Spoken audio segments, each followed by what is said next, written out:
All right, today I'm going to be working on the drive belt, serpentine belt, and replacing the tensioner. It's a pretty straightforward job. The tools that I needed are this 3/8 inch ratchet with the long handle. You want the long handle because the more leverage you can get on this tensioner, the easier it'll be to turn. I liked this one. This worked perfectly. The next thing is your torque wrench. You're going to torque these things down to 43 foot-pounds. A 13mm deep well socket for the tensioner bolt and a 15mm socket to loosen the tensioner to get the belt off.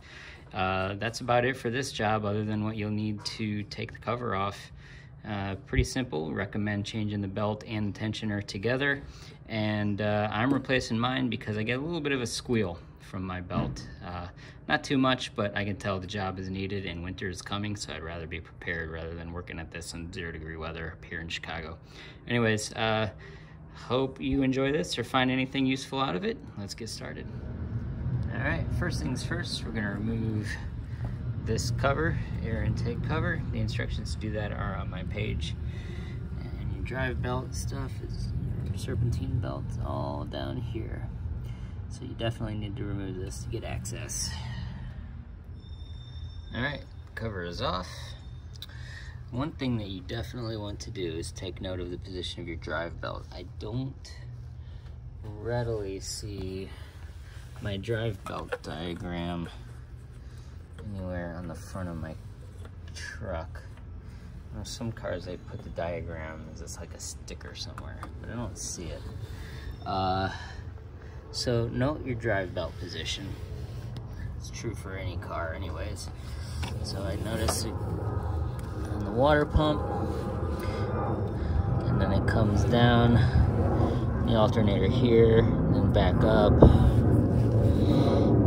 and then over the top of the tensioner, and then loops back around. Here we go. The drive. Then onto the AC compressor. Let's see here if I can get in a little bit closer to see it. Yeah, see there's a tight bend right there. It comes back over. Alright. So now that that's noted, first thing you want to do is you want to untorque the tensioner and get that belt off of there. So the way this works, you have a long handled ratchet, it just helps. But the way this works is you're gonna come in here and you turn it. And now you can watch, it's a 15mm socket on my ratchet, and then you turn it counterclockwise. Now watch when I do that, it pushes the whole tensioner in and you see the belt just loosen. And you can just take it off from there. Now the problem that I have making these videos is I'm kind of a one-man show. I don't have a way to mount this so you can see it. But basically, with this loose, all you gotta do is just take the belt off. And yeah, there we go, it comes right off. Now that tensioner is gonna snap way back further than where you left it, but that's all right. Actually, what we're gonna end up doing is just removing this tensioner altogether because I'm going to replace it. Generally, it's a good idea to replace the tensioner when you replace the belt. I don't know that it's required, but I am. I got 90,000 miles on this truck and the belt's shot, so I may as well go ahead while I'm here. So I say the belt is shot. I've definitely seen worse, but this is still not in great condition. See how this is all smooth here? And if you follow along here, I definitely see some spots where it's starting to crack. Not as supple as it once was. Definitely seen worse, but it's definitely time. If you look at the new one, I got a Continental one.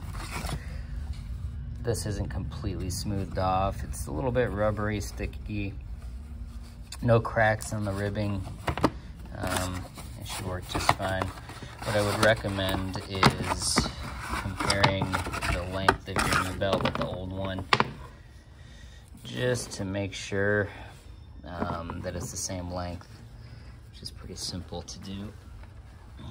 I think look about the same here. So the old tensioner is two 13mm bolts. You got one right here and another one underneath here. Just gonna unscrew those and bolt these. Come on, there we go. 13mm. Bam. Easy peasy. They're not even that difficult to break. So top one was pretty simple, came right out. Kind of the small snag that I ran into, there we go, on the bottom one is, it's kind of an awkward length here with this line in the way. I believe it's power steering. It's a power steering line. What I found to be the best length, I have extensions of various sizes. What I found to be the best length is my 13mm deep well socket. Works pretty well. Just go in here.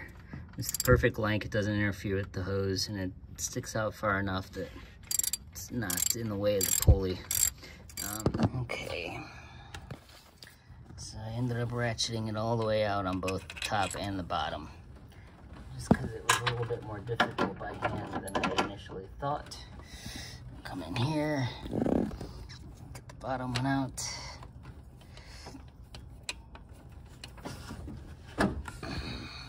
Short, I need to use a stool. There we go. There it is. Boom. Got it out. All right, got the old one out. And here's our new one, EC Delco. Same part number, looks pretty much identical. Don't really see any difference.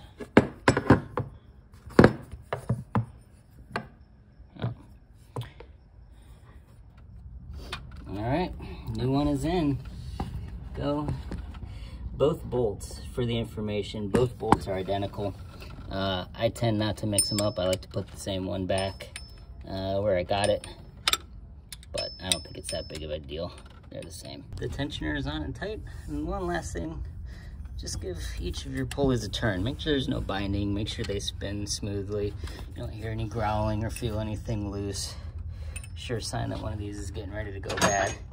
All mine feel solid and spin pretty nicely. So since my tensioner is on, we'll go ahead and work on getting the belt. Okay, I successfully got the new belt on. Again, pay attention to your routing. This went on the same way. I'm a little bit particular. See how you can read all the words and they're facing you. I did that on purpose.